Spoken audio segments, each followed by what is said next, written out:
Okay, unpack the clock from the box. Take the key out. This key winds both the time and the chime. They both turn clockwise as the arrow points on the dial. Unpack the pendulum. The pendulum has a hook and a hole in it. Show us the hook and the hole. So you open the door. Do not let the door hang on its own hinge. It's not that strong. It's best if somebody holds it for you. When you look inside the clock, you'll be able to see where it hooks.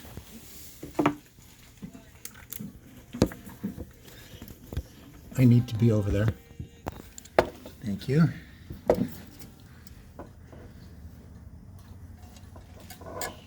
It's a little bit of a chore to get it hooked.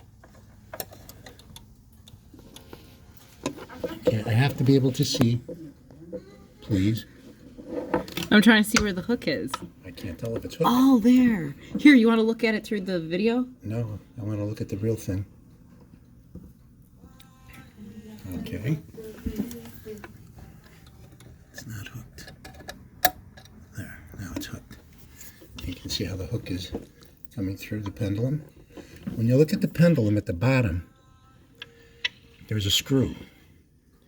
If you turn it clockwise, it makes the pendulum shorter, the clock runs faster. Turn it counterclockwise, it makes the pendulum longer, the clock runs slower. Show us the screw. So to adjust the time, this is the screw that you turn. Can you lift it up, the pendulum? I don't think we need the... You see the screw? Yeah. Can we see the back of it so we can see how it works? Not while it's hooked. When we take it off, you can see it again. Then you close it up. Now, on this clock, the top decoration can be left off if you don't like it. What do you call this top decoration? Just a decoration. It has no special name. Okay.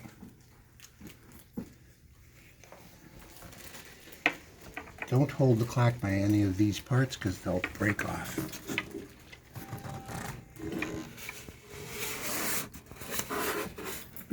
So you pick out where you're going to hang it.